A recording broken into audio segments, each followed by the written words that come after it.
President Trump creating new militarized zones at the border as illegal crossings plummet to historic lows, but some sanctuary cities are still standing in the way of more success. Tim Keller, the Democrat mayor of Albuquerque, New Mexico, signing an executive order pushing back on the president's deportation efforts, including ICE raids. The order, quote, reaffirms that no city department, agency, or employee shall use city resources to assist in federal civil immigration enforcement, including raids, detentions, or information sharing unless legally required. New York City Mayor Eric Adams, meanwhile, calling for changes to the Big Apple sanctuary policies after the federal government's lawsuit. I spoke with the incumbent mayor right here on this program. He praised the Trump administration for securing the border. Watch.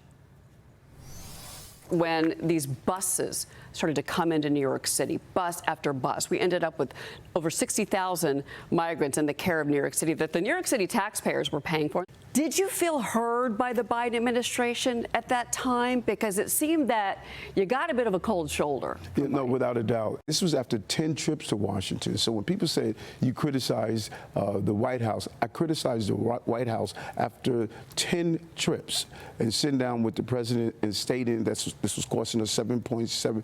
At that time, it was probably about $6 billion. There was a great deal of frustration and unwillingness to understand the urgency at the border. And now that you see that the border is secure. President Trump did close the border. Do you give him credit for part of the reason that New York seems to be in a better place now? Closing the border, securing the border, brought this issue under control. If we did not do that, we would have saw a greater devastation in many of the cities, including New York. So hats off to this administration for securing the border. Joining me now is National Border Patrol Council Vice President Art Del Cueto. Art, your reaction to these sanctuary cities? There was another legal loss for the Trump administration in Chicago, and now we've got Albuquerque, and you've got New York, which is now being sued by the DOJ because of sanctuary city policies. Why can't these cities understand what Eric Adams seems to understand, that the Trump administration has closed the borders and these cities are safer? I think the cities understand it, Maria. The problem is the politicians and the leadership of these cities, they just don't care. And in the areas that they live, they're probably not affected by individuals that are entering the country. They're secure in their homes and their private areas where they live.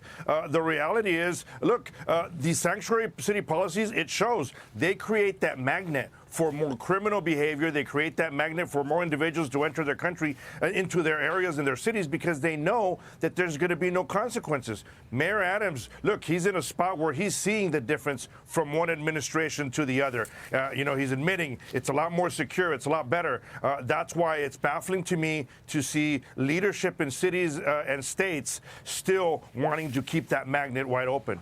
Well, the Department of Homeland Security has begun deportation flights out of Florida's Alligator Alcatraz. Governor DeSantis says the frequency of those flights is actually going to increase.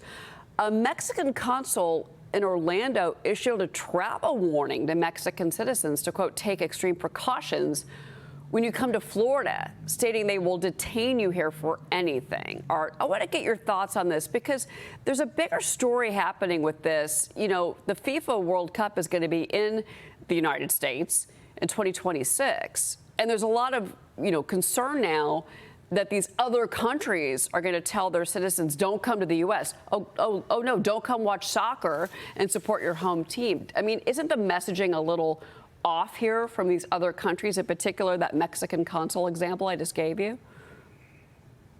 No, it definitely is. And I'll tell you what, when you're seeing the athletes that come and play in these sports, they go through the proper vetting. They go through the proper steps to get, legal passports to come in here and play the game. There's also individuals from other countries that come and see the games. They go through the proper steps. They go through the ports of entries. And what's ironic, though, is to have the Mexican, someone within the Mexican government issuing this travel awareness when their own country has been controlled by the drug cartels for so long. Maybe they need to start worrying about their own country and their own citizens and how they're sequestered by the drug cartels down there.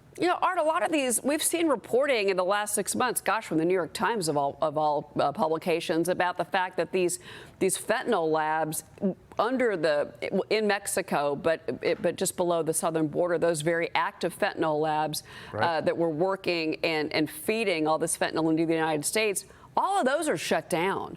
They shut down almost immediately, Art, once President Trump took office. That message got out there loud and clear. How is that today with the cartels? Because whether it's human trafficking or it's drug transport, they're not just going to walk away empty-handed. What do you think the next move is by the cartels? No, and that's exactly it. Look, the cartels, they've been doing business for quite some time. They're not going to stop, just because they're seeing a lot of other movement. They're going to continue to move forward, and they're going to continue to do their best to develop other methods. They've been doing this for a long time. They will continue to work. They will continue to move forward. That's why it's so important and impactful that we've had President Trump shut down the border in those areas, because now they're struggling trying to figure out how they're going to continue to make money. Liz Peek, jump in here. Yes, I think that's an interesting question, right? I mean, are they going to the northern border? Are they setting up wholly sort of independent operations now inside the United States? Because a lot of gang members already have come into our country, and probably they're stuck here to some degree. What really is the most likely path forward? Look, you got to remember that the drug cartel, specifically when we've spoken about the Sinaloa cartel, they've worked in 168 different countries. That's documented, that's proven. So they're not going to just stop. They do have their cells in different parts of the world. They're just going to continue to try to do their best to move forward. I've been living on the border my entire life, and I've seen, the different trends and the different movement from the cartels, from one administration to the other. Right now, I think it's when they're struggling the most. So they're going to come up with many different methods to continue to bring drugs into the country and people into the country, whether it be more tunnels, whatever it may be. But we have an administration now that's gonna provide funding and provide that help for a lot of these agencies to bring in more technology to be able to find all the different methods that the cartels are coming through. But again, look, they're not going to stop. Right now, we need to continue to move forward with good, positive moves to detain them. Art, thank you so much.